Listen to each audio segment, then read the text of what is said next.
श्री ज्ञानदेव तुकाराम पंढरीनाथ भगवान की जय। श्री गणेशाय नमः। ओम नमो शिवाय नमः। श्री प्रभु रामचंद्राय नमः।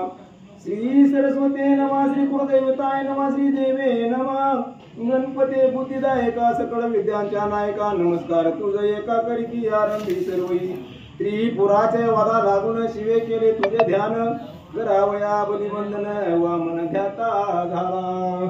ग्रंथ करते या ठिकाणी सांगतायत आज नवरात्र उत्सव प्रारंभ आणि घटस्थापना नवरात्रीला आरंभ झाला आणि त्या दिवशी देवी महात्म्य देवीचं काय चरित्र आहे या 9 दिवसामध्ये देवीनं काय काय कार्य केलंय काय काय पराक्रम केलाय त्या असणाऱ्या देवीच्या अद्भुत चरित्राला प्रारंभ करत असताना ग्रंथकर्ते सांगतायत महादेवानं त्रिपुर नावाच्या राक्षसाला मारलं पण त्याला मारायच्या आधी तुझं नमन केलं तुझी त्या ठिकाणी स्तुती केली मग त्याला मारलं का केलं तुझी स्तुती केल्यावरती महादेवाला सुद्धा यश मिळालं असं सांगतात। सृष्टी करिता चतुरानन आदि करी तुझे ध्यान पृथ्वी धरावया लागून शेष ध्याता झाला।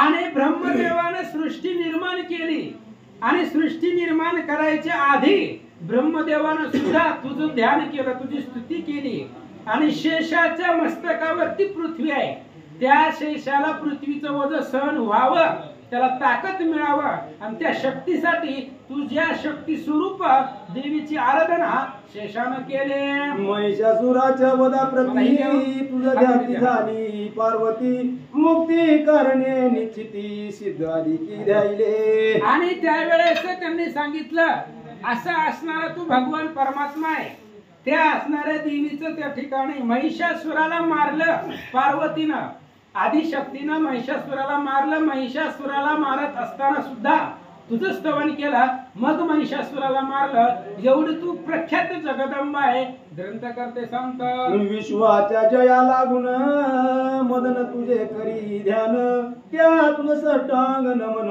माझ्या सोत सर्वदा आणि विश्वाला विजय मिळावा विश्वामध्ये विजय मिळावा याच्यासाठी मदनानं तुझी स्तुती केली तुझी प्रार्थना केली बघा प्रत्येकानं आपापलं कार्य केलं पण कार्य करण्याच्या आधी देवीची आराधना केली त्याच्यामुळे काय होतं यश कार्य जे आहे ती कार्य संपादन यश प्राप्त होतं आणि मदनानं सुद्धा विजय मिळावा म्हणून तुझी स्तुती केली असं सांगतात। मज बुद्धी देऊनी रम्य तू वदवारे देवी महात्म्य तुझे देवा गुण अगम्य ब्रह्मादिक वर्णिताती आणि या ठिकाणी सांगतायत मला देवी महात्म्य सांगायचंय आणि सांगताना बुद्धी लागते महाराज बुद्धी असल्याशिवाय काय सांगावं सूचकानं आणि ती बुद्धी देणारी तू आहे जगदंबा आहे त्याच्यामुळं माझ्या बुद्धिमत्तेला प्रकाश दे आणि तुला दिलेल्या बुद्धीच्या बळावरती मी देवी महात्म्य स्वरूपाचं वर्णन करण्याची क्षमता माझ्या अंगी मला प्राप्त व्हावी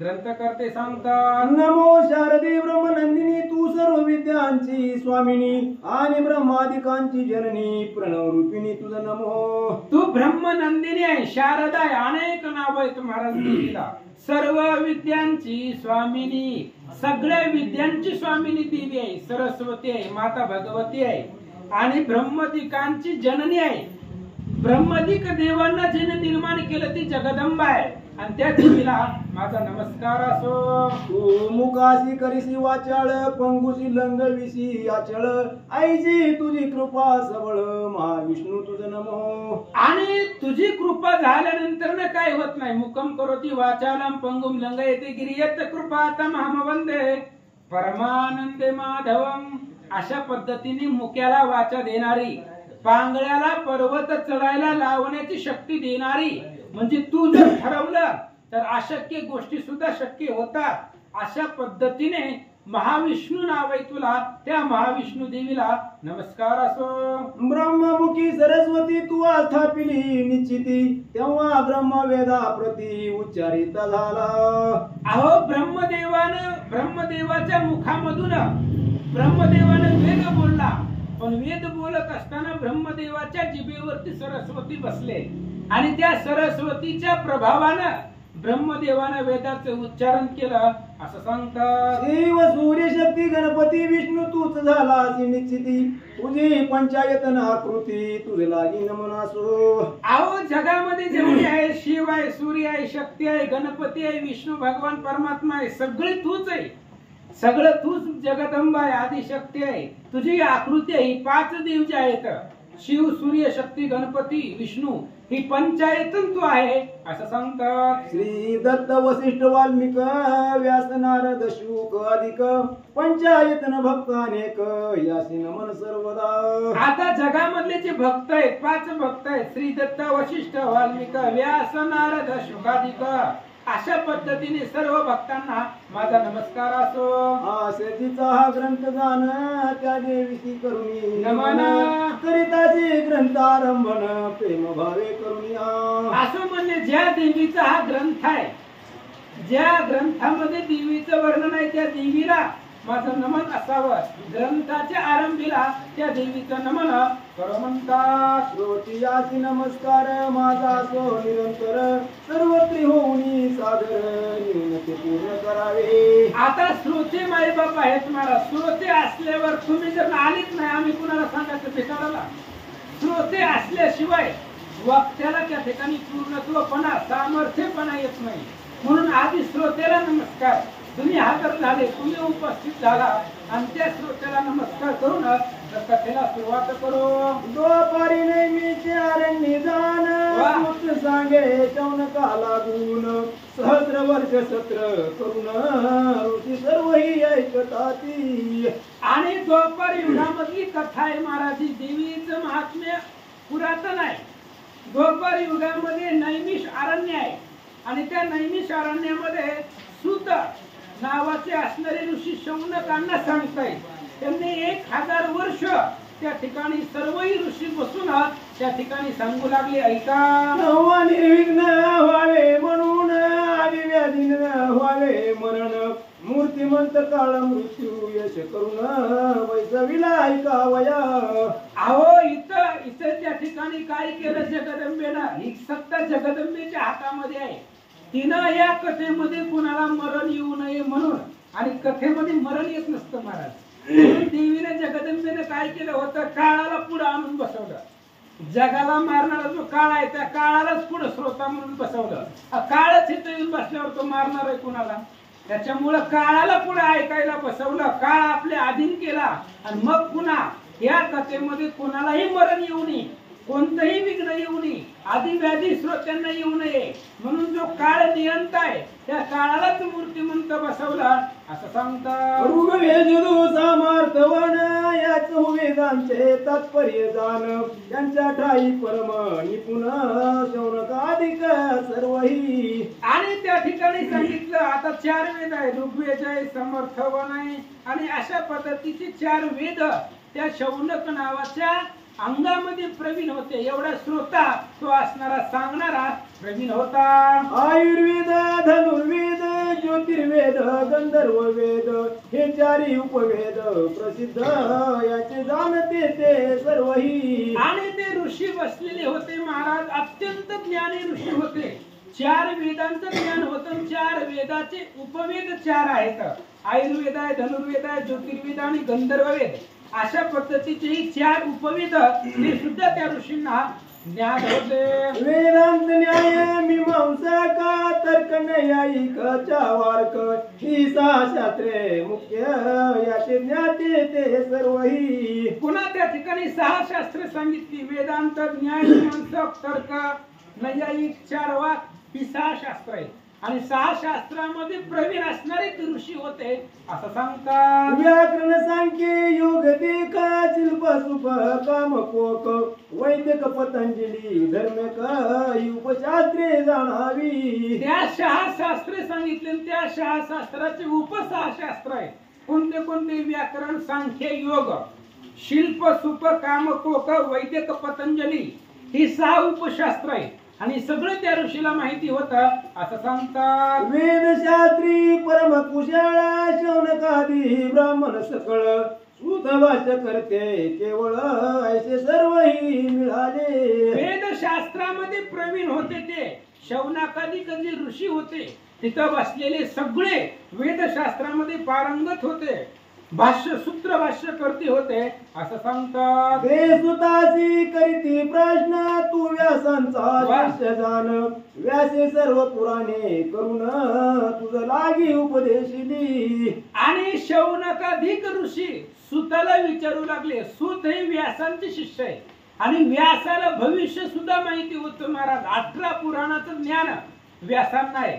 जगातले 18 पुराण, रामायण सोडलं तर सगळं काही व्यासांचे, आणि त्या व्यासांचा तू शिष्य आहे म्हणून सर्व पुराण जे आहेत ते पुराणे व्यासांनी तुला शिकवले, सांगितले असं सांगतात. भविष्य उत्तर भागवत मत्स्य मार्कंडेय निश्चित, वराह वायू वामन 7, विष्णू पुराण ते 8वे. मग आपण 18 पुराण म्हणतो महाराज, पण 18 पुराण नेमकी कोणती माहितीत का आपल्याला? माहिती असतात. जे अभ्यासू आहेत त्यांना माहिती आहेत. मग ग्रंथकर्त्यांनी सांगितलं 18 पुराणाची नावं. आता 18 पुराणाची नावं एका ओळीमध्ये बसत नाही. मग काय काय सांगितलं हो? भविष्य तर पुराण आहे, भागवत, मत्स्य, मार्कंडेय, वराह, वायू, वामन आणि विष्णू पुराण. ही 8 पुराण झाली. 9 पासून पुढे ऐका. ब्रह्मांड पुराण, ब्रह्म पुराण, ब्रह्मवैवर्त नारद जान, लिंग पद्माग्नी पुराण, कुर्मस्कंद ते 17वे. ब्रह्मांड पुराण आहे, ब्रह्म पुराण आहे, ब्रह्मवैवर्त पुराण, नारद पुराण, लिंग पुराण, पद्म पुराण, अग्नि पुराण, स्कंद पुराण, 17 पुराण झाली. आणि ही 17 पुराणाच्या नंतर ना 18वं पुराण ऐका. 18वे ती गरुड पुराण, याच्या ठाई तू परम निपुण, उपपुराणांचे ही ज्ञान तुझाचे सर्वही. आणि 18वं जे पुराण आहे ते गरुड पुराण आहे. गरुड पुराणामध्ये भगवान श्री विष्णू आणि गरुडाचा संवाद आहे. आणि मेल्यानंतर ना काय होतंय ते गरुड पुराणामध्ये महाराज. गरुड पुराण खूप भारी ऐकायला. मेल्यावर काय होतं, जिवंतपणे जर आपल्याला बघायचं असेल आपलं काय होणार आहे तिथं, तर गरुड पुराण ऐका. हे 18व्या नंबरचं गरुड पुराण आहे. ही झाली 18 पुराण.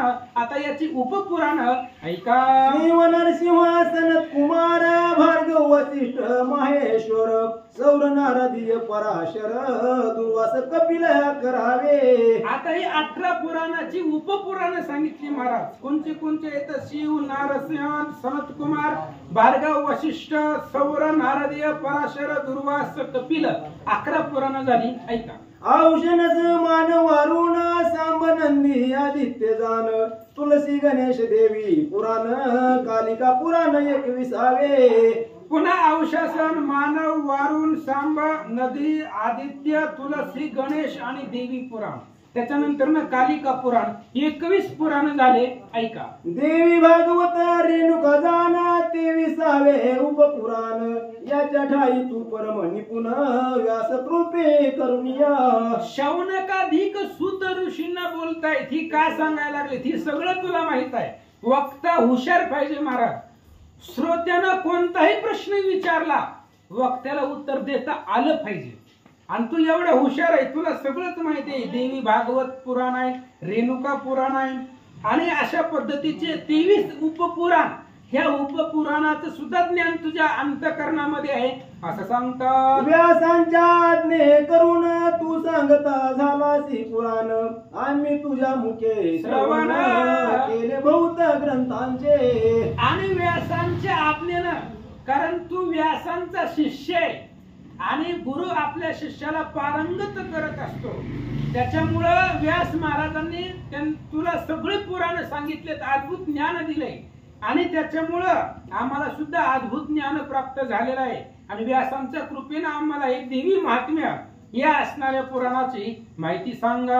आम्ही जे जे केले प्रश्न ते ते केले तू निरूपण, आता श्रीदेवी महात्मा आम्हाला सांगावे. आम्ही आतापर्यंत तुझ्या कृपेनं अनेक ग्रंथांचा अभ्यास केला महाराज. आतापर्यंतच्या वयामध्ये सुद्धा अनेक ग्रंथ अभ्यासले. पुरं माझं सांगाले ग्रंथ करते. आतापर्यंतच्या माझ्या आयुष्यामध्ये अनेक ग्रंथांचा अभ्यास आहे महाराज. सगळ्या ग्रंथाचं ज्ञान तात्पुरतं प्राप्त झालं. तसं तुझ्या कृपेनं सगळ्या ग्रंथाचं ज्ञान आम्हाला प्राप्त आहे. पण देवी महात्म्य पुराण देवी महात्म्य आम्हाला माहिती नाहीये. मग या देवी महात्म्याचं काय त्या ठिकाणी वर्णन आहे आम्हाला सांगा. तुझी जी महात्म्य सांगितली ती ऐकून तृप्ती झाली. आता देवी महात्म्य उरली श्रवण इच्छा मुची पै. आणि सुताला बोलतायत शौनकादिक ऋषी, तुम्ही आतापर्यंत जे जे पुराण सांगितलं, जे जे महात्म्य सांगितलं, जे जे ग्रंथ सांगितले ते आम्ही ऐकली. पण देवी महात्म्यामध्ये काय चरित्र आहे आम्हाला माहिती नाहीये. देवीने काय ख्याती केली, कोणत्या कोणत्या राक्षसांना मारलं, धर्म संस्थापन देवीनं कसं केलं ते आम्हाला सांगा असं सांगतात. आदि माया प्रणव रूपिणी जी अनंत शक्तीची स्वामिनी, जी अनंत अवतार घेऊन भक्त प्रतिरक्षित असे. ती देवी आदि माया आहे महाराज. जगत जननी जगदंबा आहे.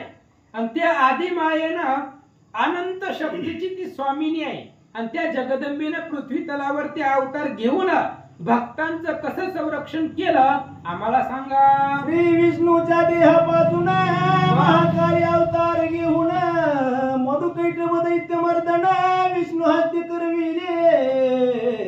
श्रोत्यांनी विचारलं, आम्हाला थोडं थोडं माहित आहे, कुठंतरी आम्ही ऐकलेलं असतंय, मग ही थोडं थोडं संक्षिप्त ऐकायचंय. श्री विष्णूच्या देहापासून देवीचा महाकालीचा अवतार झाला आणि त्या महाकालीनं मधुकैटभ नावाच्या दैत्यांना मारलं. मग ही कसं मारलं, कसं तिचा अवतार झाला समोर सांगा. हा देवीचा प्रथम अवतार सांगा मायाचा विस्तार. द्वितीय अवतारी महिषासुर महालक्ष्मीने मारिला. पहिला देवीचा पहिला अवतार झाला, महाकालीचा अवतार प्रथम आहे. तो महाविष्णूच्या तेजापासून अवतार देवीचा झाला. त्या देवीचं चरित्र आम्हाला सांगा. दुसरा अवतार महालक्ष्मीचा आहे आणि त्या महालक्ष्मीनं महिषासुराला कसं मारलं आम्हाला सांगा. सर्व देवांच्या तेजापासून महालक्ष्मी झाली उत्पन्न. तयाची सांगा कथन विस्तारुनी सर्वथा. सर्व देवीचं जे तेज आहे त्या सर्व देवीच्या तेजापासून महालक्ष्मीचा अवतार आहे. आणि त्या महालक्ष्मीचा अवतार सर्व देवांच्या तेजापासून कसं निर्माण झालं आम्हाला सांगा. पार्वतीच्या देहापासून महासरस्वती अवतार घेऊन शुंभ निशुंभ दैत्य दारुण तिसऱ्या अवतारी मारिले. पुन्हा देवीचा तिसरा अवतार आहे महासरस्वती. आणि त्या महासरस्वतीचा अवतार पार्वतीच्या देहापासून झाला. मग तो कसा झाला, त्या देवीचा अवतार महासरस्वतीचा कसा झाला. आणि त्या देवीने तिच्या अवतारामध्ये शुंभ आणि निशुंभ सख्य भाऊ एकमेका सोडून पाणी सुद्धा पित नव्हते असे शुंभ आणि निशुंभ या दैत्यांना त्या देवीनं कसं मारलं आम्हाला सांगा. सांगावे ते सर्व चरित्र. श्रवणे पापी होती पवित्र. आणि काही अवतार सर्वत्र कोण कोण झाले पै. सगळं सांगा आम्हाला. त्या देवींचं अवतार चरित्र काय आहे आणि अशा देवीचं चरित्र ऐकल्यानंतर ना श्रवणे पापी होती पवित्र. पापी लोक जरी इथे येऊन बसली तरी पवित्र होत आहे. एवढा ही ग्रंथ महात्म्य आहे महाराज. देवीचं चरित्र आहे. म्हणजे किती जरी अद्भुत पाप असणारा व्यक्ती जरी इथं आला तरी तो पुण्यवान होतो. हे श्रवणाचं महात्म्य आहे.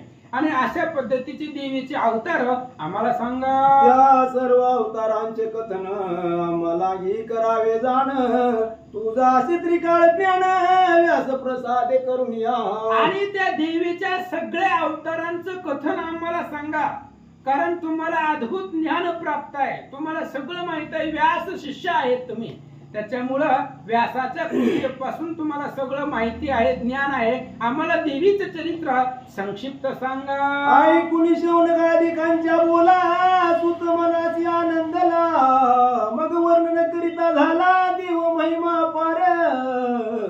पुढच्या असणाऱ्या श्रोत्यांच्या शौनकाधिक ऋषींचं बोलणं सुत महाराजांनी ऐकलं. आनंद वाटला महाराज. वक्त्याला जर श्रोत्यांनी प्रश्न विचारला तर आनंद वाटतो. उत्तर देण्यामध्ये देवीचं चरित्र आहे. मग ते असणाऱ्या सुतांनी वर्णन करायला सुरुवात केली. कशाचं? देवी महिमा अपार.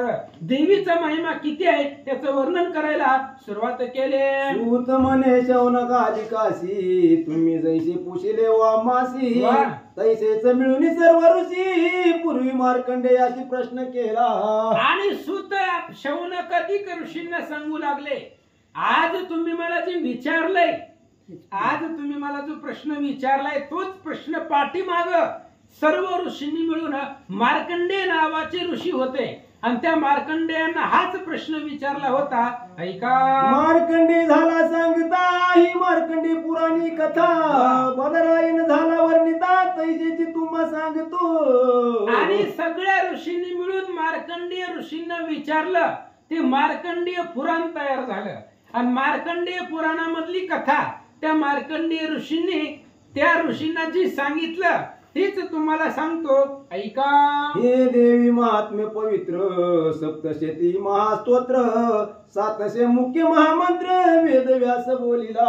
आणि हे देवी महात्म्य पवित्र आहे. या देवी महात्म्यामध्ये 700 महामंत्र आहेत, अत्यंत पवित्र आहेत आणि हे असणारे 700 मुख्य मंत्र आहेत.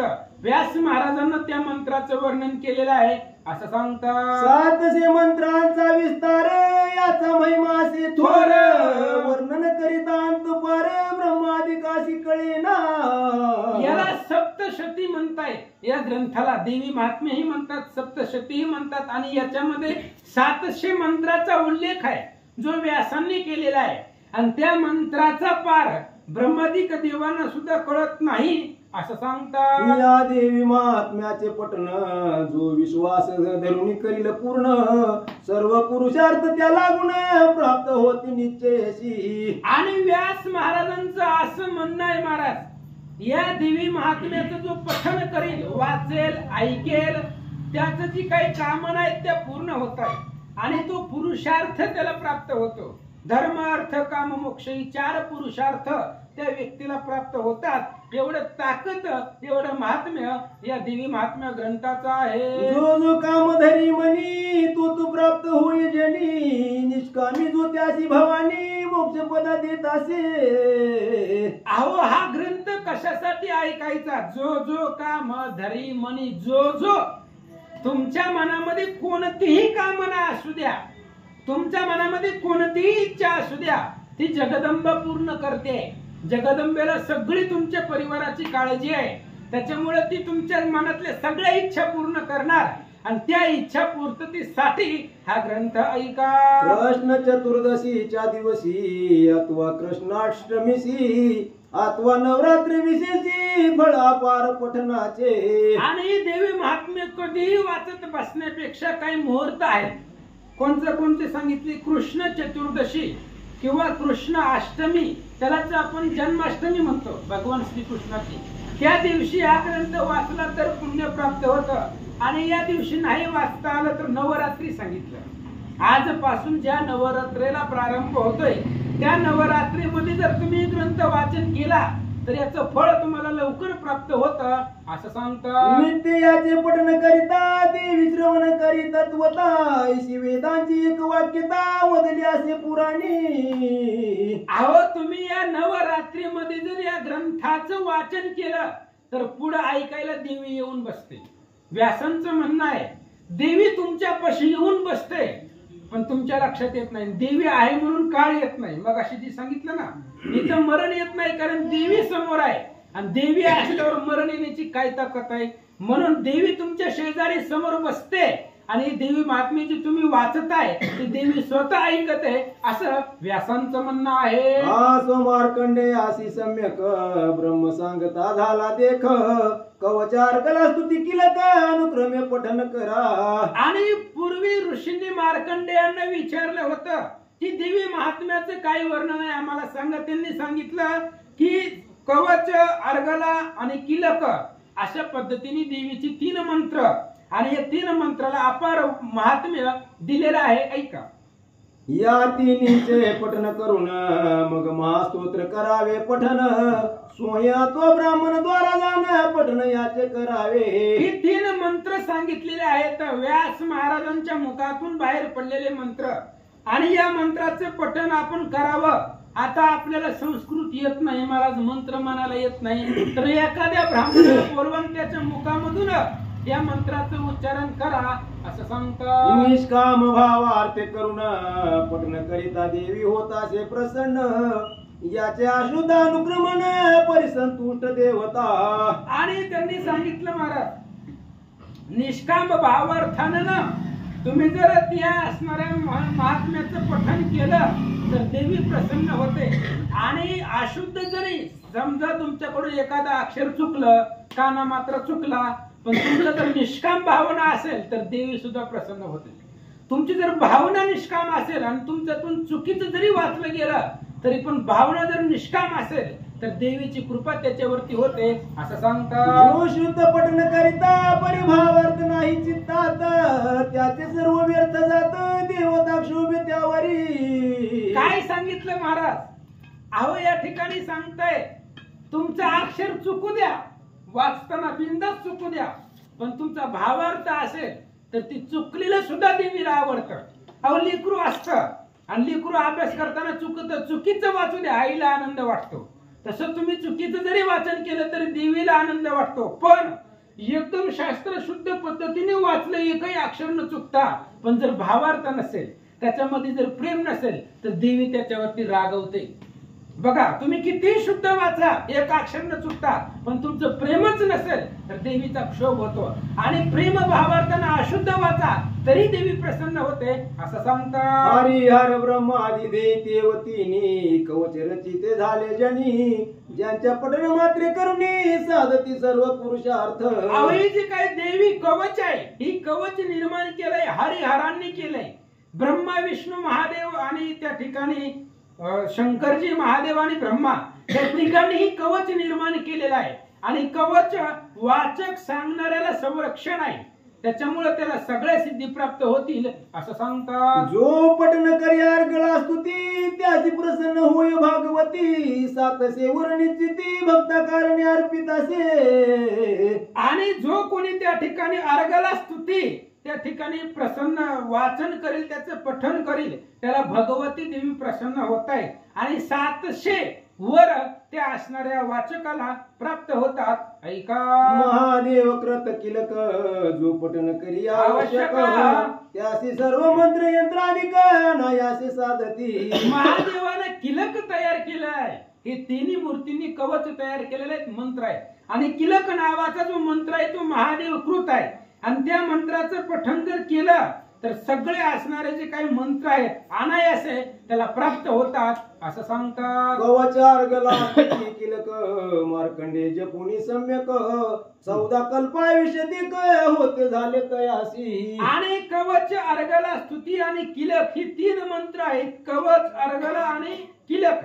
हे मंत्राचं जर पठण केलं तर मार्कंडेयाचं असं म्हणणं आहे, ह्या 3 मंत्राचं पठण करणाऱ्याला 14 कल्प आयुष्य प्राप्त होतं. 14 कल्प आयुष्य त्या व्यक्तीला प्राप्त होतं असं सांगतो. 14 स्मार्तामध्ये जाण, 14 होता झाला आपण. 14 शैवांची नामाभिधाने सांगतो मी तुझ लागी. आणि त्या असणाऱ्या 14 कल्पामध्ये, 14 स्मार्तामध्ये 4था आपण झालाय म्हणजे मार्कंडेय झाले. मग ती 14 जणांची नावं त्या ठिकाणी क्रमानुसार सांगतो. ऐका. दुर्वास, विश्वामित्र, चतुरानन, 14 मार्कंडेय आपण. इंद्रबाणासुर, नारायण, कार्तिकेय 8वा तो. आणि हे जे काही 14 सांगितले आता 14 मध्ये 4था मार्कंडेय होता.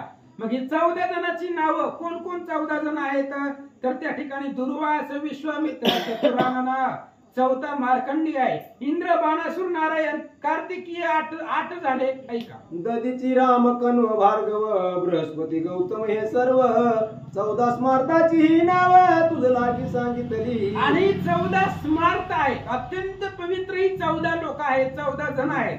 आणि या 14 मधले पुन्हा दधीची नावाचे ऋषी आहेत, कण्व ऋषी आहेत, राम, भार्गव आहेत, बृहस्पती, गौतम हे 14 जण अत्यंत पवित्र आहेत असं सांगतात. या 14 करिता स्मरण, आदि व्याधी जाती निरसन, प्रसन्न होय पार्वती रमण, सर्व भक्त म्हणून या. ह्या 14 जणांचं स्मरण केलं, आदि व्याधी संपत आहेत, आदि व्याधी रोग नाहीसे होत आहेत. आणि महादेव त्याच्यावरती प्रसन्न होत आहे.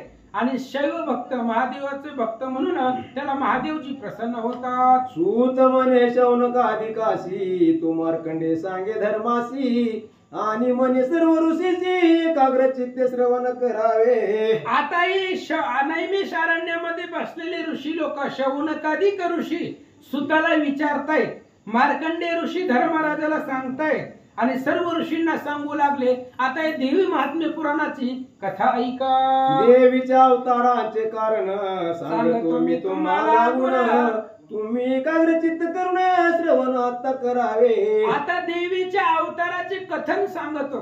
देवीचा अवतार कसा झाला, देवीने काय त्यांच्या जीवनामध्ये अवतारामध्ये चरित्र केलं ते तुम्हाला सांगतो.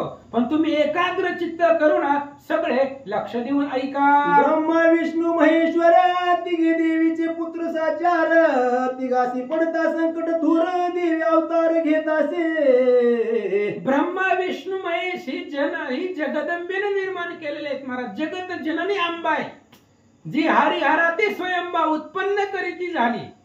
ह्या हरिहराला सुद्धा देवीने उत्पन्न केलेला आहे, तयार केलेला आहे. आणि अशी असणारी देवी ज्यावेळेस तिघांवरती संकट पडल, ब्रह्म विष्णू महेश यांच्यावरती संकट येईल, तेव्हा देवीने अवतार घेऊन कार्य केलेलं आहे. त्याच चरित्राचं वर्णन ऐका. अवतार घेऊन आजान दुष्टांचे करी निर्दळन, अधर्म नाशन धर्म स्थापन करुणी भक्तासी संरक्षी. देवीने अवतार घेतला आणि अवतार घेऊन धर्म संस्थापना केली, भक्ताचं संरक्षण केलं. त्याच देवीचं महात्म्य चरित्र ऐका.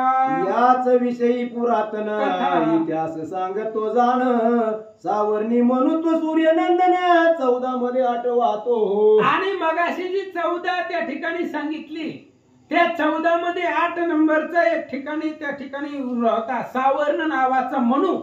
हे 14 मधला 8 नंबरचा होता. आणि या देवीच्या महात्म्याची पुरातन कथा इतिहास तुला सांगतो ऐका. 14 म्हणूनची नामाभिधाने तुझे लांगी सांगतो जाण, पहिला म्हणू तू स्वयंभू आपण सुरोशीच दुसरा पै. आणि 14 जे मनू आहेत त्या 14 मनूंची नावं त्या ठिकाणी सांगतो. पहिला जो मनू आहे तो त्या ठिकाणी स्वयंभू आहे, आणि दुसरा स्वरोचिस, दुसरा मनू आहे तिसरा ऐका.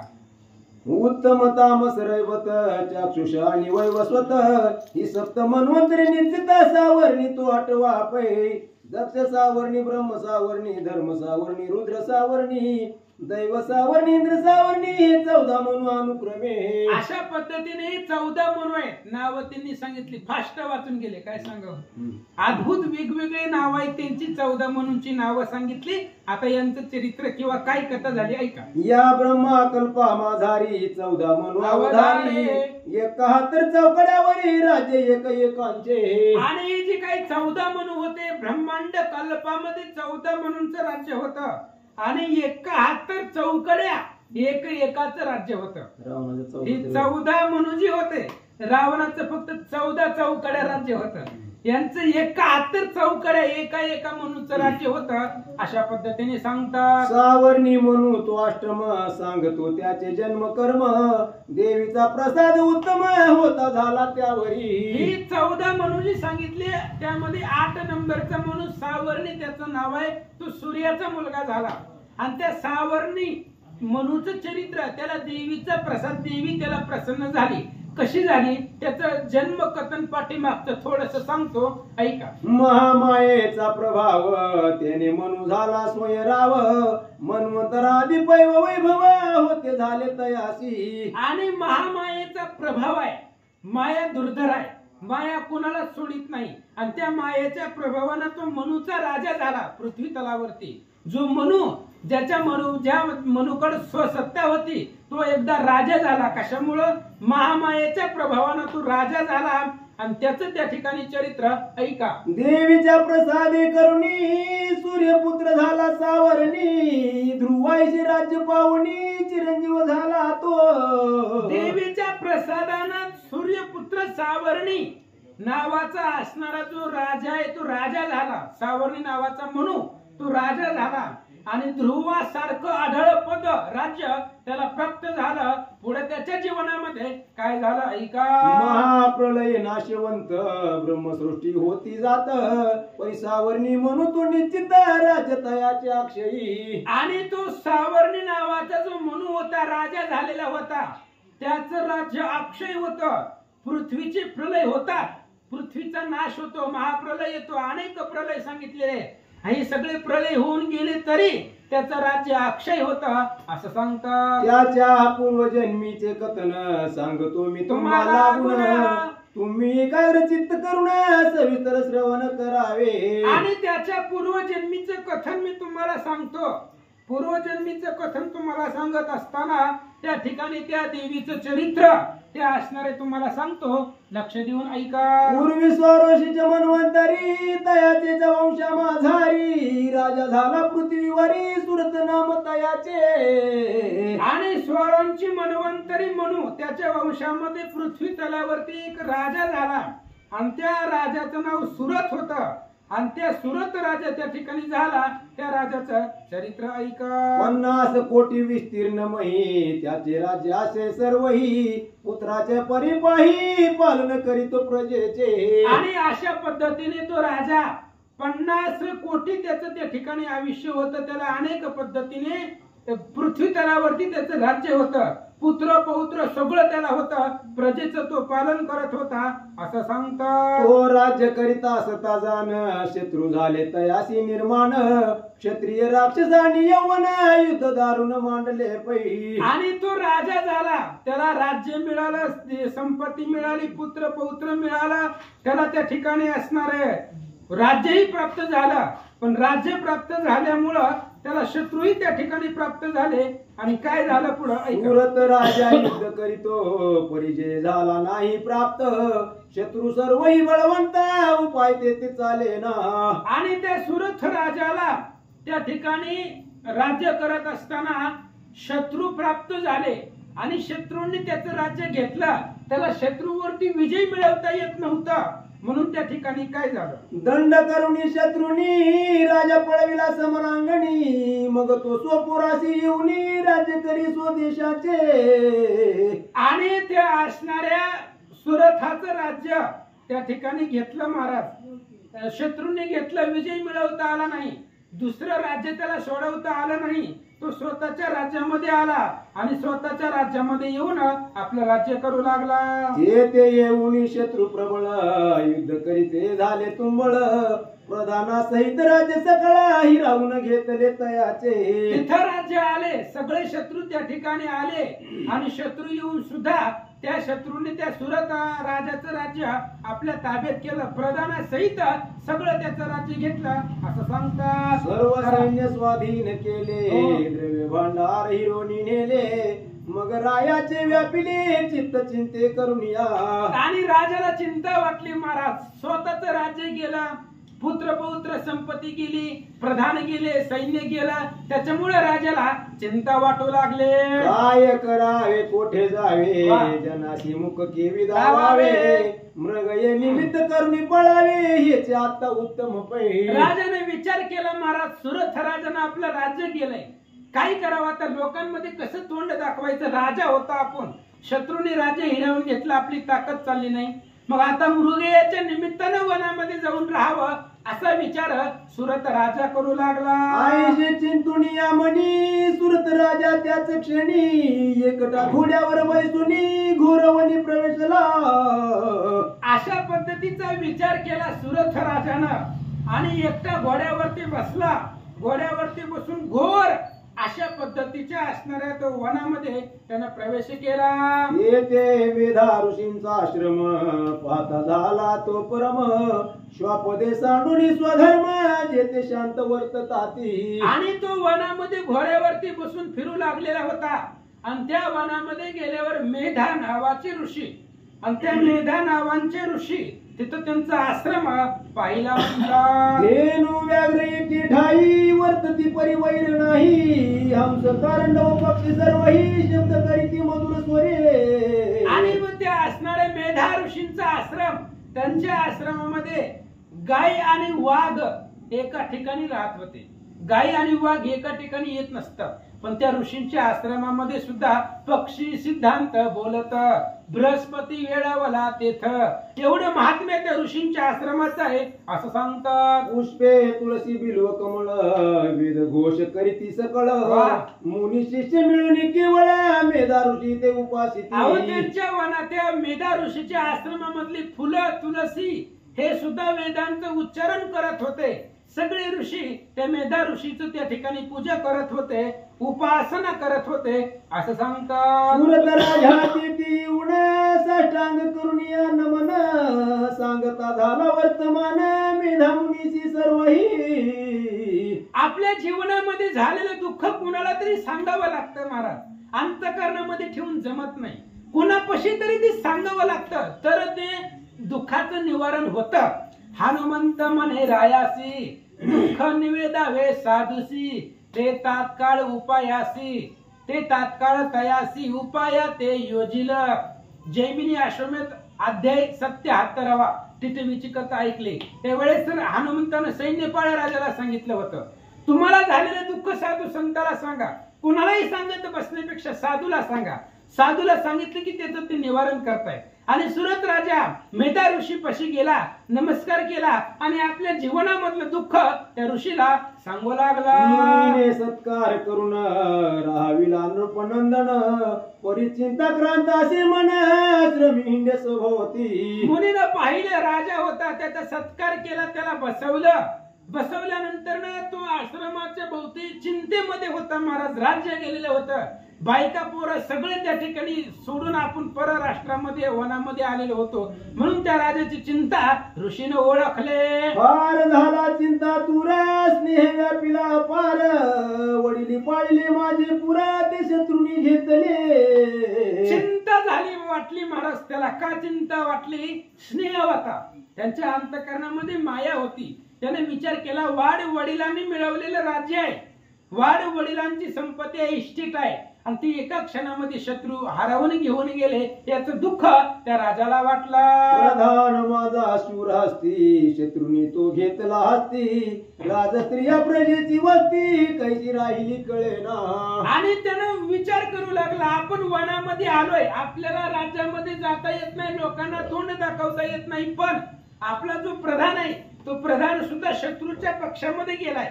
त्या प्रधानाला सुद्धा शत्रूंनी हिरावून घेतलं. मग आपली बायका लेकरं कशी राहत असतील घरामध्ये, काय करत असतील याची चिंता त्या सुरत राजाला वाटले. शूर हस्ती माझा प्रधान शत्रूशी मिळाला जाऊन आता भोग पावेल कोणही काही कळेना. सुरत राजाने विचार केला, शूर हस्ती माझा प्रधान आहे आणि तो शत्रूला जाऊन मिळालाय, आपल्यातलं कोणी फुटू नये महाराज, कारण आपली सगळी माहिती त्याला असते. आपल्या जवळचा व्यक्ती जर दुसऱ्या विरुद्ध पक्षामध्ये गेला, पार्टीमध्ये गेला तर आपलं वाटोळ झाल्याशिवाय राहत नाही, कारण सगळं माहिती असतं. सुरत राजाने विचार केला, माझा लाडका आवडता प्रधान शत्रू पक्षामध्ये गेलाय, आता आपल्या घरामधले आपल्या परिवारामधले सुखी असतील का, त्यांचं जीवन कसं असेल, काय झालं असेल, चिंता करू लागला.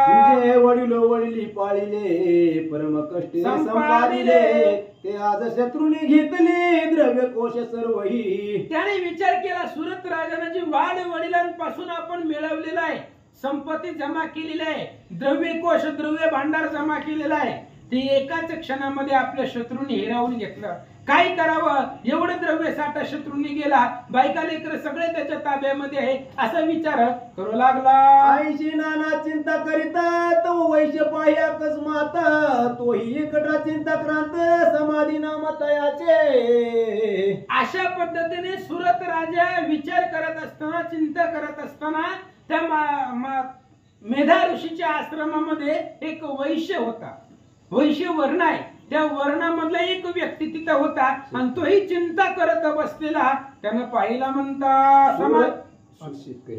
सुरत राजा पुषे त्यासी सांग तू कवन आहेसी कारण येते या वयासी सांगा मासी काय ते. समाधी त्याचं नाव होतं, ते असणाऱ्या शेतकऱ्या म्हणतो तर शेतकऱ्याचं जाऊ द्या, त्याचं ते नाव होतं. तो चिंता करत बसलेला होता. सुरत राजाने विचारलं, काय झालं टेन्शन घ्यायला, पोथी पुरणला आल्यावर टेन्शन घ्यायचं असतंय का, बिंदास तुझी चिंता त्याशी सर्व आहे असं म्हणून निवांत बसायचं असतं. मग विचार केला, तुला एवढं टेन्शन घ्यायला काय झालं सांगा.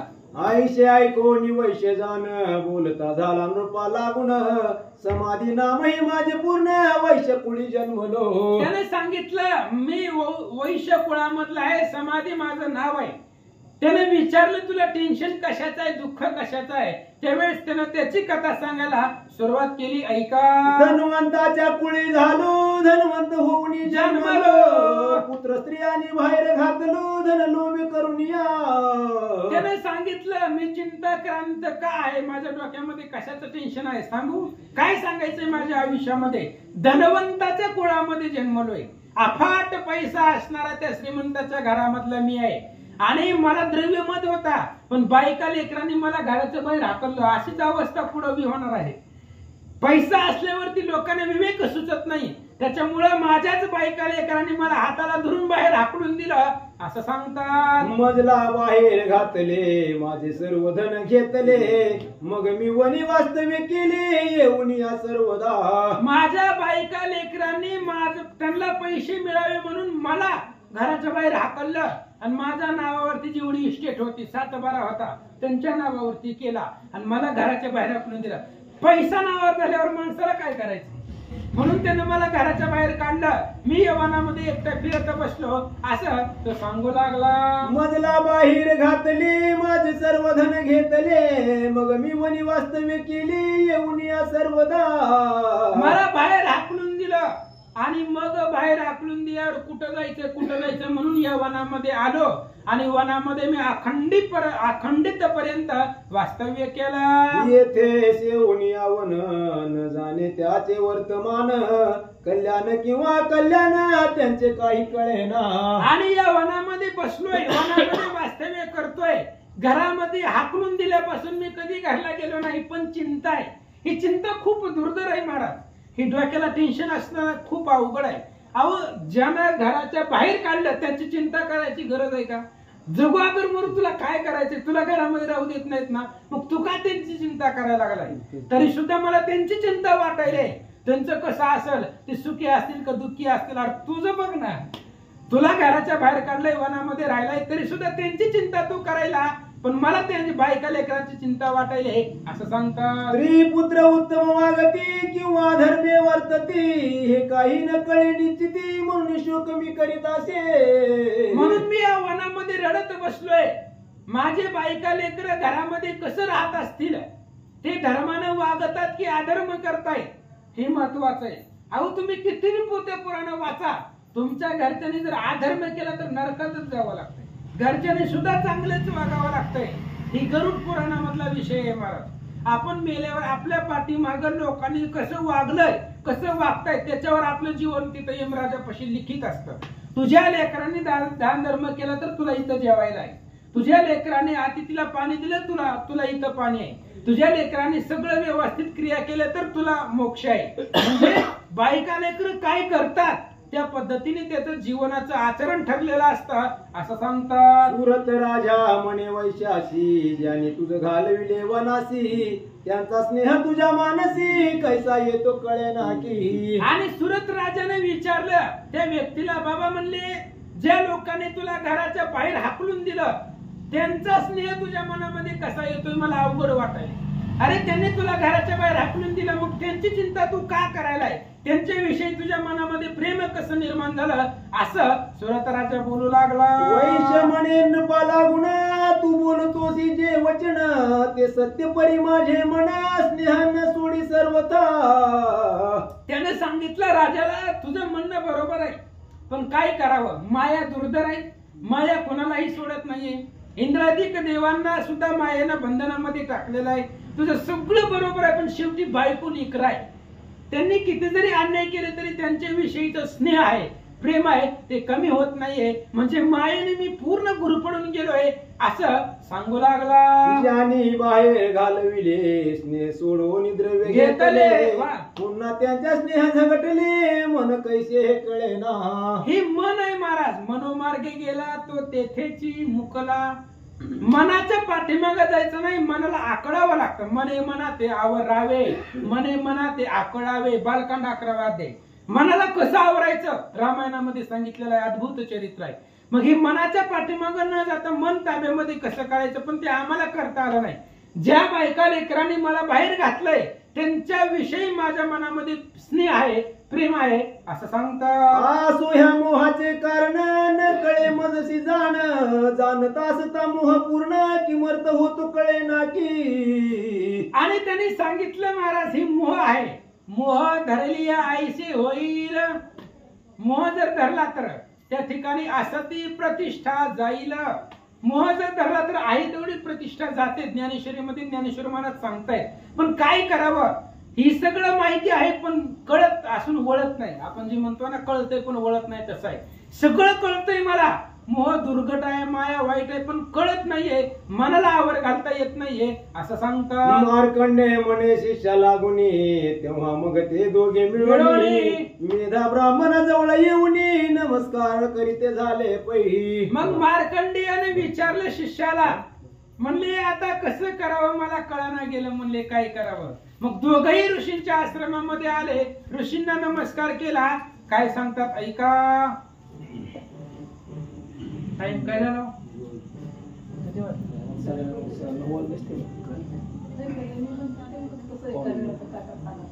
टाइम काळजी करू आता 10च्या पुढेच बोलू. 102. काय झालं. पुंडलिक श्री रामदेव तुकाराम, पंढरीनाथ भगवान की जय.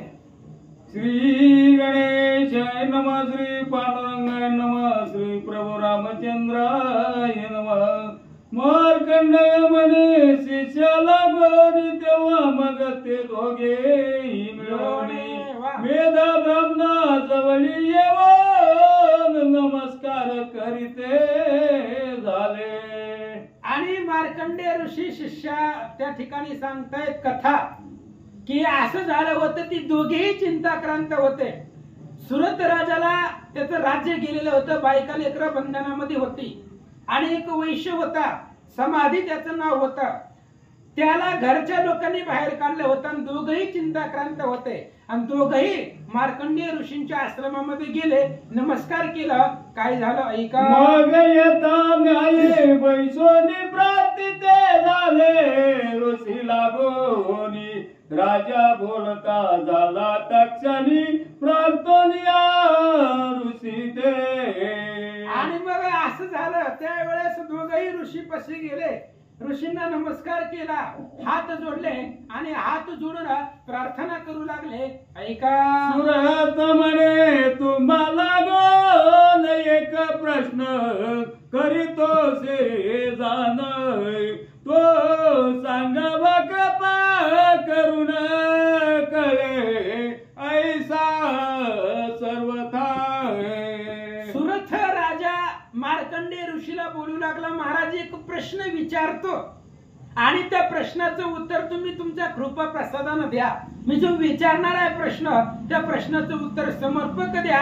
सुरथ राजा मार्कंडेय ऋषींना, स्वामी चित्त हे परम चंचल, शनोत्यनी होतसे प्रबळ, स्नेह बळे मोह विकळ, करोनी पाडियाद पाती.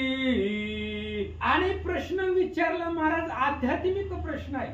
त्याने विचारलं नाही इष्टिक फिष्टिक, ही जी काही चित्त आहे, हे चित्ताला आवर कशी घालायची. चित्त चंचल आहे, चित्त म्हणजेच मन. ही मन काय सांभाळता येत नाही. काय जरी केलं तरी डोक्यामध्ये कोणते ना कोणते विचार असतायत, ही चिंता असते डोक्यामध्ये. मग ही चित्ताला कसं आवर घालायचं. चित्त जर भरकटलं तर अपमानाची सुद्धा पाळी येते. मग ही चित्ताला एकाग्र कसं करायचं, काही उपाय असेल तर सांगा. राजानी पदार्थ हे सकळ, नाशवंत असती केवळ, ऐसे जाणत असता प्रेमळ, स्नेह याचा सुटेला. विचारलं, सुरथ राजाने विचारलं, महाराज असं आहे, नाशिवंत देहा जाणार सकळ. ही नाशिवंत आहे माहिती असताना सुद्धा राज्य पदार्थ ही सगळं नाशिवंत आहे. जगामध्ये जे जे आहे ते संपणार आहे. पण हे सगळं माहिती असताना सुद्धा त्याच्यावरच ताबा सुटत नाही. त्याच्यावरती मन गुरपटलेलं आहे, ती मन बाहेर निघत नाहीये. मग हे कसं त्याच्यावरती आवर घालायचं सांगा. सांगावे याचे कारण, मोह होतो कैसा निर्माण, मज ऐसाचे हा वैश्य जाण, मोह ग्रस्त झाला.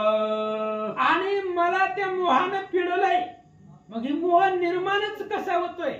कारण मोह जर धरला तर काय होतं महाराज, प्रतिष्ठा जाते आणि परलोक इहलोक अंतरत.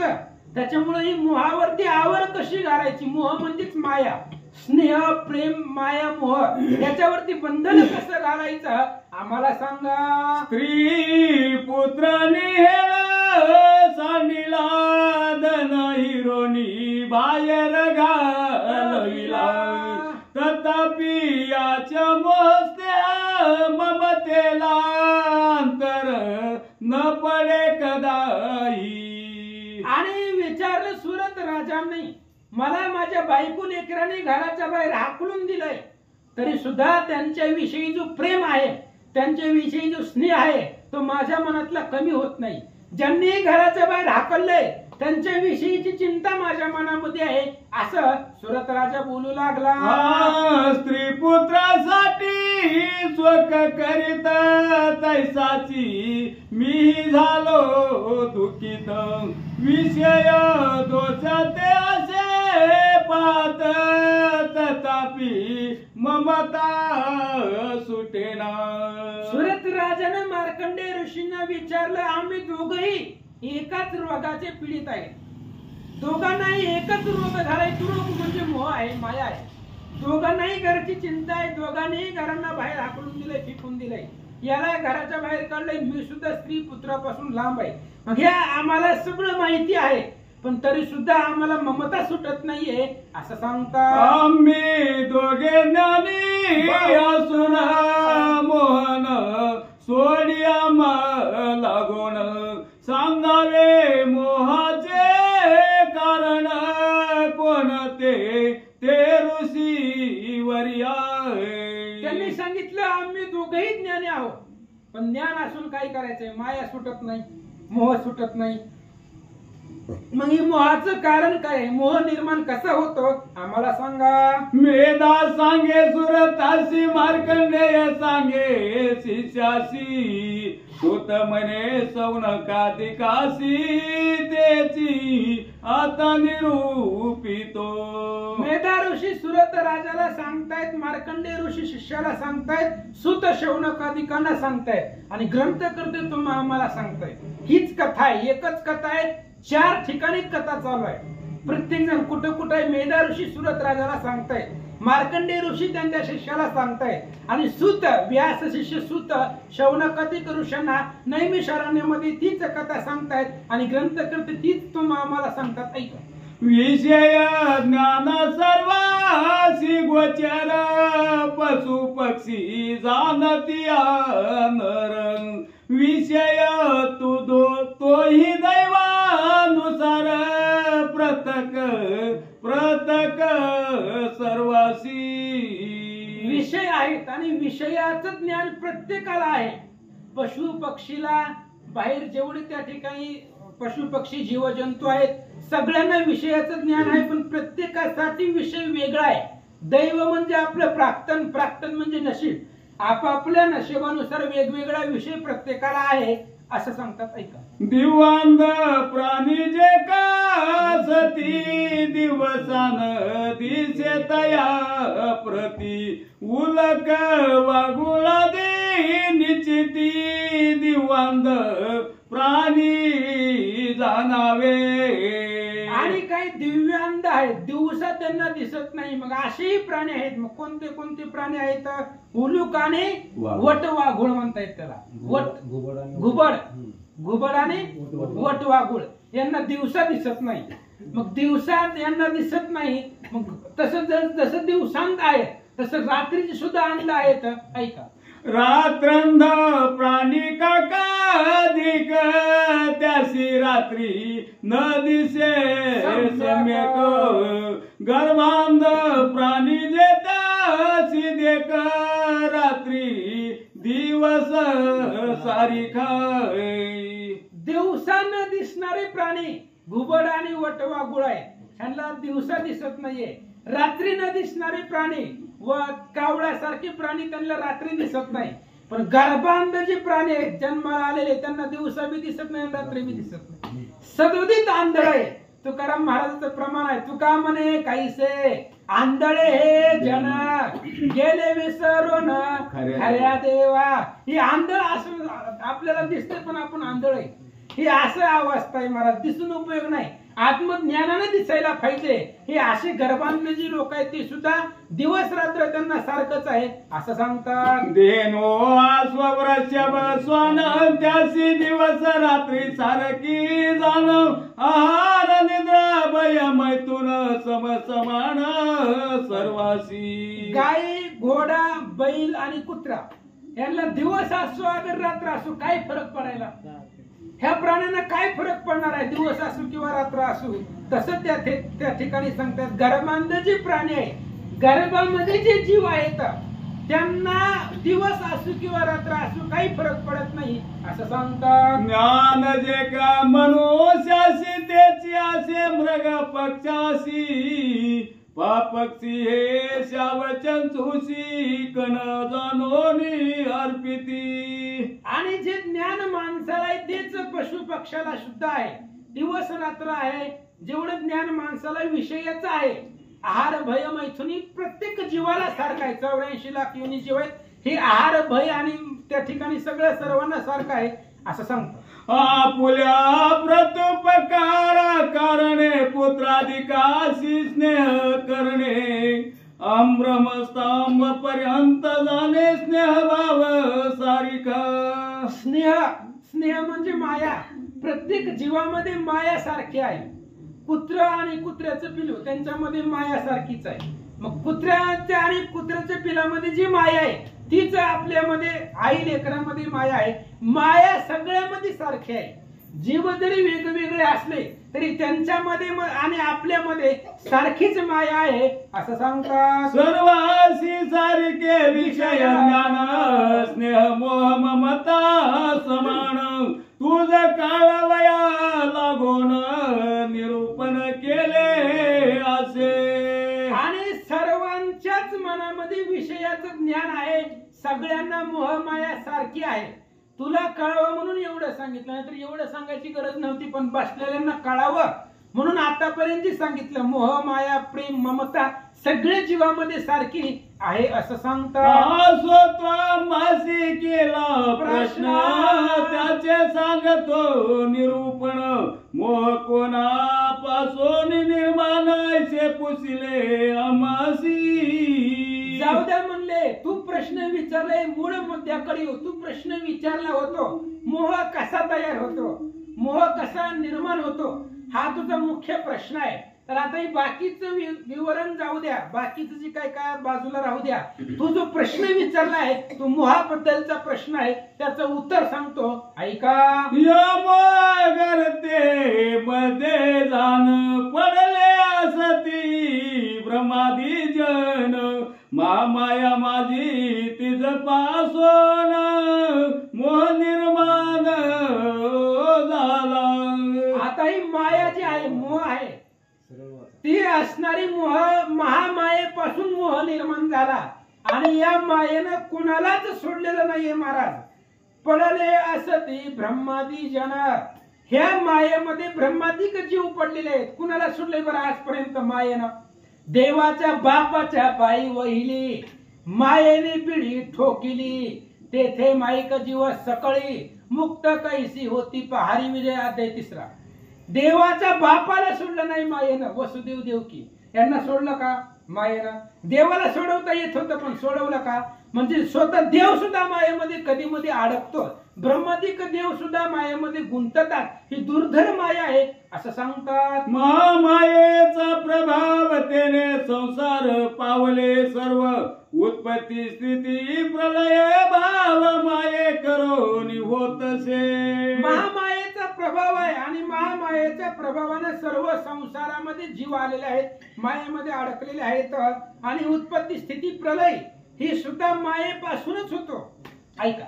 येते आश्चर्य नसे काही योग निद्रा प्रभूची पायी ती माया तिने सर्वही ब्रह्मादी देव मोहिले. आणि भगवान श्री विष्णूची योग निद्रा माया आहे.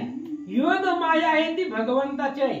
हरी विजयामध्ये विषय येतो ज्या वेळेस त्या ठिकाणी देवकीचा गर्भ काढायचा असतो, रोहिणीच्या गर्भामध्ये घालायचा असतो, त्यावेळेस योग मायेचा वापर केला जातो. आणि योगमाया जिथं आहे तिथं कुणालाच जाग येत नाही महाराज. मायेनं जन गुरु पडले. ती योगमाया भगवंताची आहे आणि त्या योग मायेमध्ये सगळे जन गुरु पडलेले आहेत. ती भगवंताची माया, तिच्यापासून मोह निर्माण झाला असं सांगतात. वेदा म्हणे सुरत राजा मार्कंडेय म्हणे शिष्यवर्या सुत म्हणे सौनाकादी आचार्य मात्र राजा आता सांगतो. मेधा ऋषी सुरथाला सांगतायत, मार्कंडी शिष्य वर्गाला सांगतायत, सुत शौनकादिकांना सांगतायत. ह्या मायेपासून जो मंत्र आहे निवारण करण्याचा मंत्र सांगतो, ऐका. जो वेद व्यासे प्रकट करून सप्तशीत घातला नेवून त्या मंत्राचा अर्थ सांगून सिद्धी सांगेन तुझ लागी. आणि जो मंत्र आहे तो मंत्र व्यासांच्या मुखामधून बाहेर पडलेला मंत्र आहे. व्यासांच्या मुखामधून 700 मंत्र बाहेर पडले. या ग्रंथामध्ये जे मंत्र आहेत ते व्यासांचे मंत्र आहेत आणि त्या मंत्राचं प्राकृत सांगतो, ऐका. ती देवी भगवती बले करून ज्ञानाची चिंता ते आकर्षून मोहकारणे अर्पित से जाण महामाया हरीची. आणि ती देवी भगवती आहे. त्या भगवतीचा त्या ठिकाणी देवीचा प्रभाव आहे. वेद व्यासांनी त्या ठिकाणी प्रगट केलेला आहे, ऐका. अर्थ सांगितला जाण आता सिद्धी सांगतो तुझ लागून प्रथम मंत्र गुरुपासून शुद्ध ग्रहण करावा. हे मंत्राचा अर्थ सांगितला पण मंत्राचे नियम सांगतो. मंत्र आपल्यासारखेला म्हणता येत नसतात, मग त्याच्यासाठी गुरु लागतो. गुरुच्या मुखामधून हा मंत्र आपण ऐकायचा, कानपाठ मंत्र करायचा. कारण वाचायला आपल्या तेवढी शक्ती नसते, म्हणून गुरुच्या मुखामधून ऐकावा असं सांगतात. याची सिद्धी असे मानसी तरी युक्ती सांगतो तुझासे बरव्या पावे मुहूर्ताशी उपदेश सुमुहूर्त योजावा. आणि याची सिद्धी आहे. या मंत्राची ताकद काय आहे तर तुला सांगतो, मुहूर्त पाहायचा आणि मुहूर्त पाहून हा मंत्राचा उपदेश करावा. कोणत्याही मंत्राचा उपदेश करत असताना मुहूर्त लागतो आणि त्या मुहूर्ताच्या दिवशी केला तर लवकर फलप्राप्ती होते असं सांगतात. गायत्रीचा उपदेश ज्या मूर्ती करीती विशेष तोची मूर्त या मंत्रास जपारंभी योजावा. ग्रंथकर्त्यांनी सांगितलं, गायत्री मंत्राचा उपदेश ज्या दिवशी करतात, ज्या मुहूर्ताला करतात त्याच मुहूर्ताला या मंत्राचा उपदेश करावा, ऐका. ऐशिया मूर्ती जाण मंत्र राज करावा ग्रहण आत्वा नवरात्री जाण जपारंभ करावा. अशा पद्धतीचं त्या ठिकाणी असणारा गायत्री मंत्राचा उपदेश आहे. आणि किंवा अशा पद्धतीने मुहूर्ताला त्या मंत्राचा उपदेश करावा, ग्रहण करावा, त्या मंत्राचा अनुग्रह घ्यावा. आणि गायत्री मंत्राचा उपदेशाचा मुहूर्त नाही कळला तर नवरात्रीमध्ये, हे जे काही नवरात्री आहे, नवरात्रीमध्ये जर तुम्ही मंत्राचा ग्रहण केला, मंत्र उपदेश घेतला तर फलप्राप्ती होते असं सांगतो. आदि जोडपचारे करोनी भावे आराधावी श्री भवानी मग देवीच्या पुढे बैसोनी याचा संकल्प करावा. काय करायचं? देवीच्या पुढे बसायचं, देवीची 16 प्रकाराने पूजा करायची. षोडशोपचाराने देवीची पूजा करायची, देवीची आराधना करायची. श्री भवानी जगदंबा जगत जननी अंबा त्या देवीची आराधना करायची. देवीच्या पुढे बसायचं, मग संकल्प करायचा, ऐका. मोहन सिद्धी फलप्राप्त अर्थ संकल्पाचा निश्चयार्थ मनी धरून या स्वार्थ न्यास ध्यान करावे.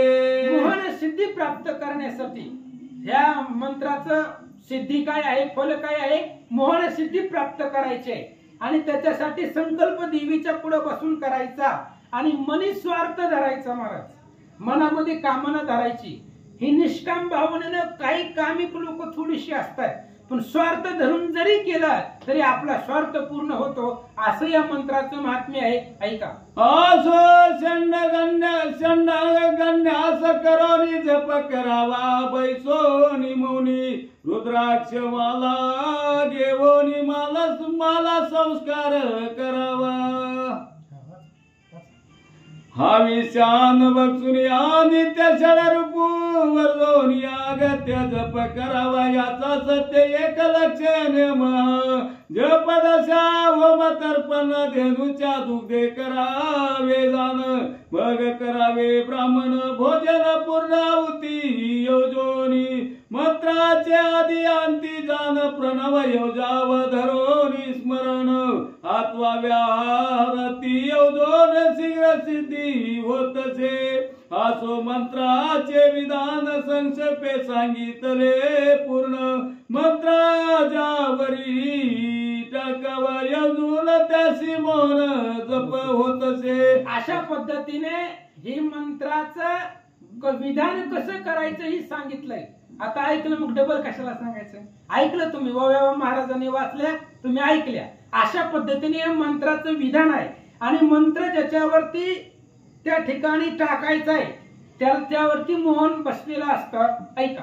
राजमोहन सदा मोहन विश्वमोहन ज्ञानी मोहन सर्व देवाचे होत मोहन इतर कथा कायसी. हे मंत्रच आहे. हे मंत्राचा सिद्धार्थ काय सांगितला हो. मोहन सिद्धी प्राप्त्यर्थ याच्यासाठी हा मंत्र आहे. मग ही मंत्र ज्याच्यावरती योजन करत असतात त्याच्यावरती योजन करत असताना कुणाकुणावरती मोहन बसतं त्यांनी सांगितलं. राजावरती, सभेवरती विश्वमोहन, ज्ञानी सुद्धा लोक त्यांच्यावरतीही मोहन बसतं. सगळे देव सुद्धा मोहाच्या अधीन जातात असं सांगतात. ऐसा सिंहावलोकने करून सांगितला तुझा प्रश्न मोह वयाचे कारण महामाया निर्धारे. ग्रंथकर्त्याने एवढं जरी सांगितलं असतं तरी कळलं असतं. एवढं अवघडातलं सांगितलंय महाराज. काय कळलं आपल्याला मंत्राचं कसं अवघड आहे.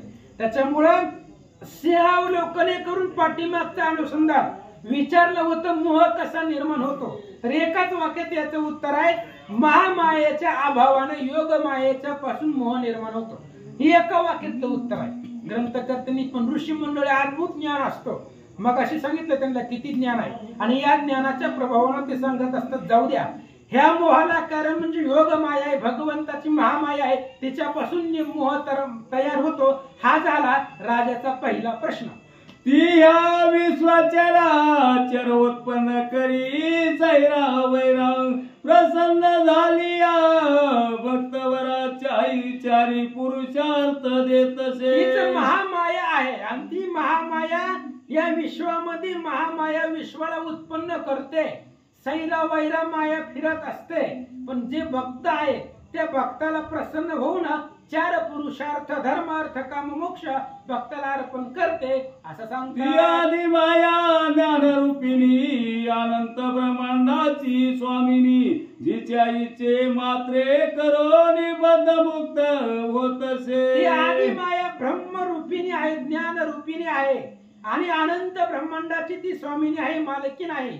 जिच्या इच्छेनुसार सर्व त्या ठिकाणी बद्ध सुद्धा मुक्त होतो अशी ती जगत जननी अंबा महामाया आहे असं सांगतात. ब्रह्मा विष्णू महेश्वर हे तिघे जिचे कुमार उत्पत्ती स्थिती प्रलय थोर तिघासी तीन निरूपिणी. ही महामाया आहे आणि त्या महामायेचे भवानीचे तीन लेकर आहेत ब्रह्मा विष्णू महेश. ह्या तिघांकडे तीन काम आहेत. स्थिती, प्रलय आणि उत्पत्ती. एकाकडे सांभाळायचं काम आहे, एकाकडे निर्माण करायचं काम आहे आणि एकाकडे बुडवायचं काम आहे.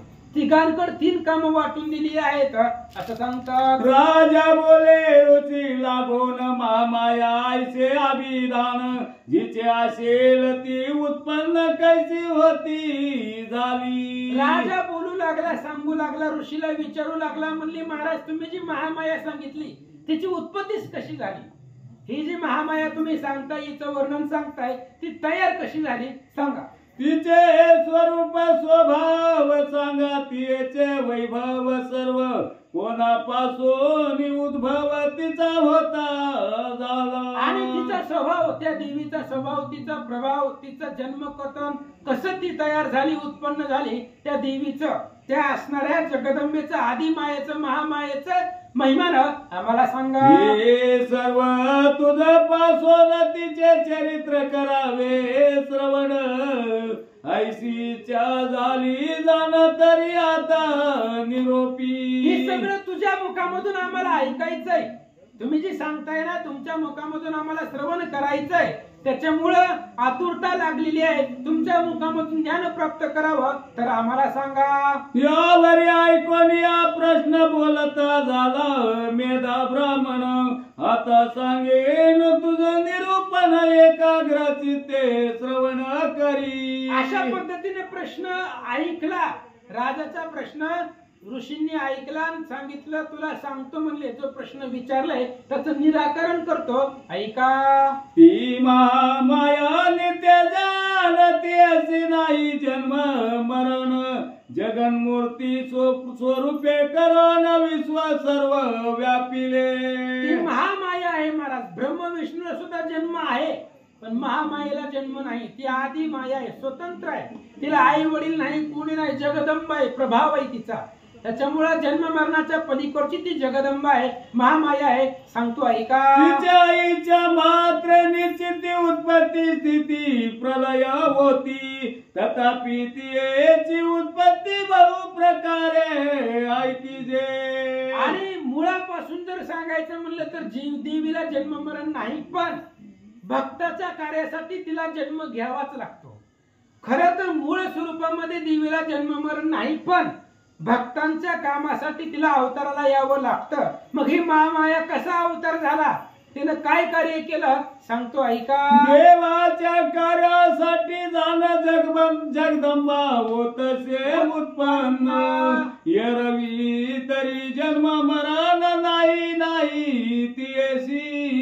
देवीला जन्म आणि मरणच नाही. देवी स्वयंभू आहे. अहो जी हरिहराला उत्पन्न करते तिला जन्म मरण कोण देणार आहे. देवी स्वयंभू आहे. तिला जन्मही नाही आणि मरणही नाही. नाही नाही सांगितलंय, त्रिकालबाधित नाही. पण देव कार्यासाठी जाणार. देवाच्या कार्यासाठी जगदंबा उत्पन्न झाल्या तर ती कशा झाल्या ऐका. तिचा मात्रे सर्व संवारित परिगुणानुवाद भवा निश्चित. आपुला सर्व या जगतात मनाने उत्पन्न होतसे. जगदंबा आहे, तिची इच्छा आहे. तिच्या इच्छेपुढे कोणीच जाणार नाही. जगत जननी अंबा आहे. पण आपलं सुद्धा चरित्र भूतलावरती चालावं, आपलंही गुणानुवाद कुणीतरी करावं म्हणून ती अवताराला येत असतात. ऐका. गुणाचे जे श्रवण पटाल त्याने उतरिली सर्व जन.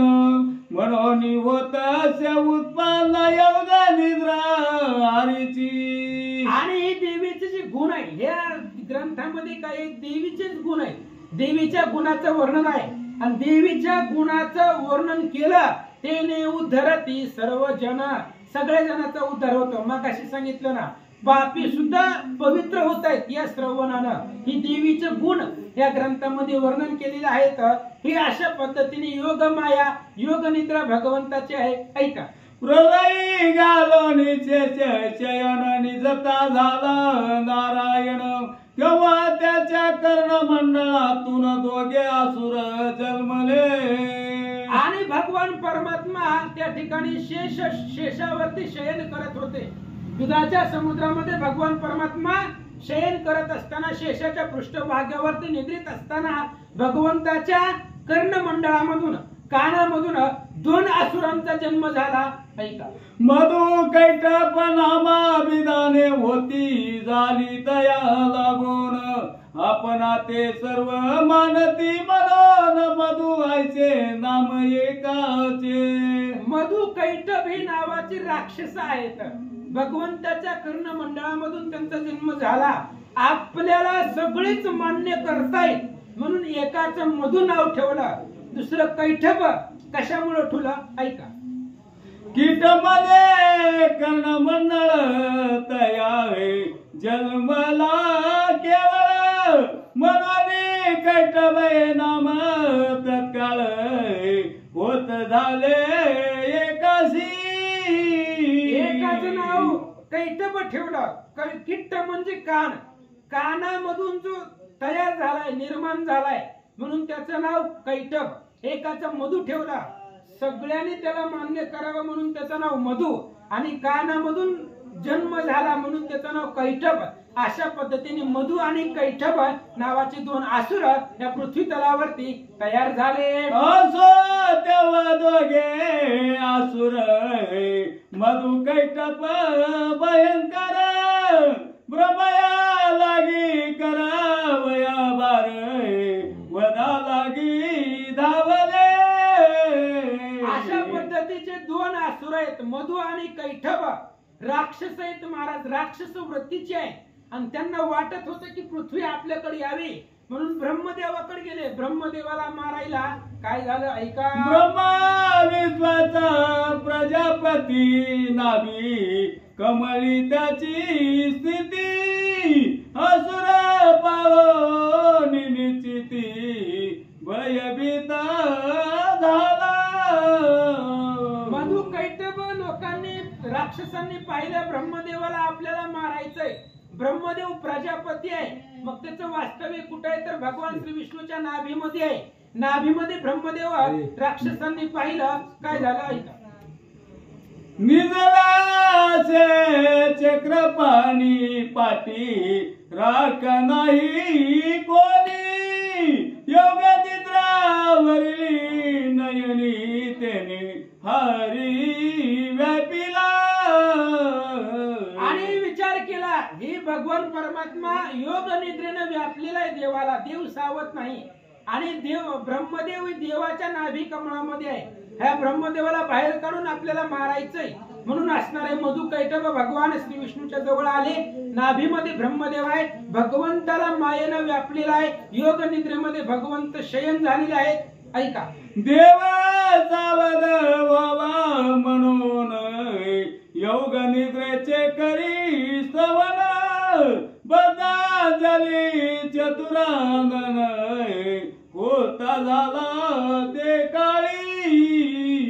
आणि देव सावध व्हावेत, देवाला झोपेतून जाग करायचं. देवाला योग निद्रेनं व्यापलेला आहे. ब्रह्मदेवानं पाहिलं देव झोपल्यावर जगाचा कारभार कसा चालायचा, म्हणून देवाला सावध करण्यासाठी ब्रह्मदेवानं हात जोडले आणि स्तुतिस्तवन करू लागले. ऐका. 14 श्लोकाचे रात्री सुत तेने स्तविता झाला निश्चित मध्ये जय जय जगदंबे सतत नमस्कार असो तुला. 14 असणारे जे काही मंत्र आहेत त्या 14 मंत्राच्या प्रभावानं ब्रह्मदेव जगदंबेची स्तुती करू लागला. ऐका. स्वदाव चटकार तुझी आसती सर्व स्वस्वर सुधा तू नित्य अक्षर त्रिदय ओंकार असची तू तिघा देवा ते धारण करीती म्हणून त्रिदाय नाम तुझशी अर्ध मात्रा तू आहेसी उच्चार रहित लक्ष्मी पार्वती सावित्री तुझी असची जगाची दात्री प्रदाव रूपिणी गायत्री वेद माता आहेस. सगळं तू आहे जगदंबा, लक्ष्मी, पार्वती, सावित्री सगळी तुझी स्वरूप आहेत. अशा पद्धतीने जगाला धरणारी तू जगदंबा आहे असं सांगतात. ओ या विश्वाते धारण करीची उत्पन्न करून पाळीची हाती आणती संवारीची तिन्ही रूपे तुझीच. पालन करणारी सुद्धा तू आहे, जगाला सांभाळणारी तू आहे, जग निर्माण करणारी तू आहे, आणि जगाचा अंत करणारी सुद्धा तूच आहे. ब्रह्मदेव बोलतात. विद्या माया मेधस्मृती मोहन रूपा तू प्रकृती काळ रात्री तू निश्चिती महारात्री आहेसी. काळ रात्री मध्ये तू आहे. विद्या मोह माया ही सगळी तुझी स्वरूप आहेत. काळ रात्री म्हणून ओळखलं जातं ती सुद्धा जगदंबा तूच आहे. मोरात्री तू दारुण स्वभाला बुद्धी जाण तुष्टी पुष्टी शांती आपण शांती रूपा असशी तू.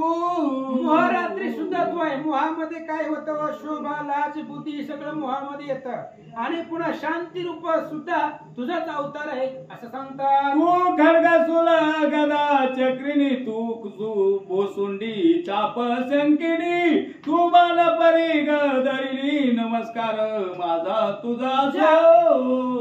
तुझ्या हातामध्ये शंखचक्र गदा पद्म आहे, हातामध्ये त्रिशूल आहे, धनुष्य बाण आहे, सर्व मंडित असणाऱ्या देवीला माझा नमस्कार. सावर जंगमा विश्वास कळ तुझ्या स्वरूप असे केवळ पंचमहाभूते शक्ती काळ तुझ्या सवे वर्तती. सावर जंगम विश्व सगळं तुझ्या सत्ते खाली आहे, तू असणारी केवळ जगदंबा आहे, तुझा माझा नमस्कार. मग वागादी इंद्रे करून जे काही करावे ग्रहण ते माया स्वरूप जाण माया माया सर्वही. मग इंद्रियानं मन इंद्रियानं काय करावं हे सगळं तुझं आहे. जगावरती माया, ही माया म्हणजे तुझं मूळ स्वरूप आहे असं सांगतो. बाण तो सर्व भेदन करी परिवेदकाची शक्ती खरी देवी सदा सदा स्तुत माझ्यारी शक्ती तुझी जगदंबे. बाण सगळ्याचं वेदन करू शकत नाही, पण वेदक नावाची शक्ती ज्याच्याकडे तो कशाचंही वेदन करू शकतो अशी तू जगदंबा आहे. जगत श्रेष्ठा जो नारायण तो केलासी निद्राधीन तुझे करावया स्तवन कोण समर्थ आहे की. तुझं स्तवन करायला कोण समर्थ आहे? जगाचा जो आधिपती त्रैलोक्याचा स्वामी आहे त्या भगवंताला तू निद्राधीन केलंय, मग तुझं स्तवन करायला जगामध्ये कोण समर्थ आहे? ब्रह्मदेव बोलतो. ब्रह्मा विष्णू आणि त्रिपुरारी त्या केले शरीर धारी त्या तुझ्या लागी स्तवन करी ऐसा समर्थ दिसेना. कोण समर्थ आहे? ब्रह्मादिक देवांना तू निद्रेमध्ये गुंतवलाय, मग तुझं स्तुती करायला कोणाकडे ताकद आहे सांगा? शक्ती केले स्तवन आता सुरासी करी मोहन सावध करावा नारायण असुर वधा कारणे.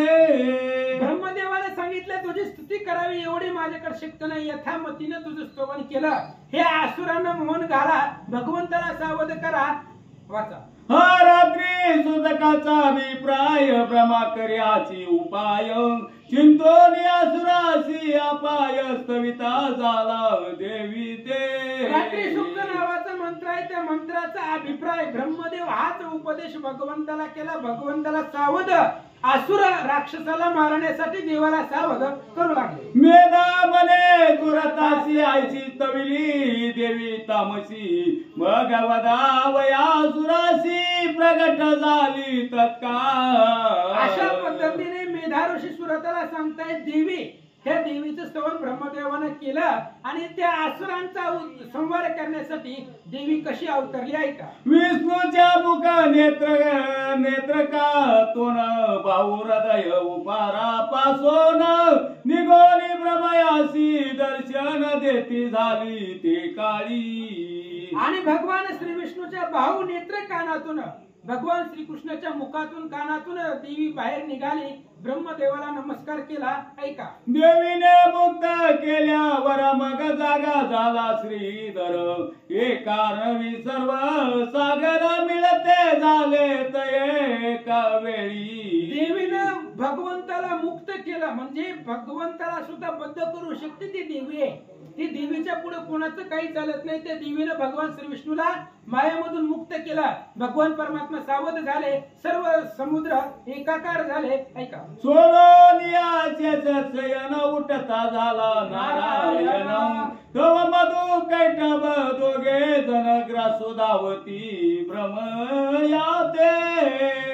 भगवान परमात्मा झोपीतून उठले, सावध झाले. शेष पृष्ठीवरती, शेषाच्या पाठीवरती भगवंत उठून बसले.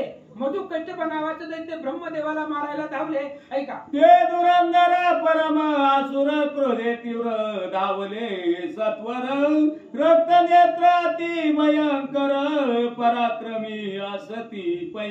मधु कैटभ नावाचे दैत्य ब्रह्मदेवाला मारायला त्याच्या अंगावरती धावले. रक्त वर्ण ते दिसत होते. ब्रह्मादेवीकडे पाहत देवी स्वरूप असे ध्यात दस पादाने दात दस मुखे जियेची.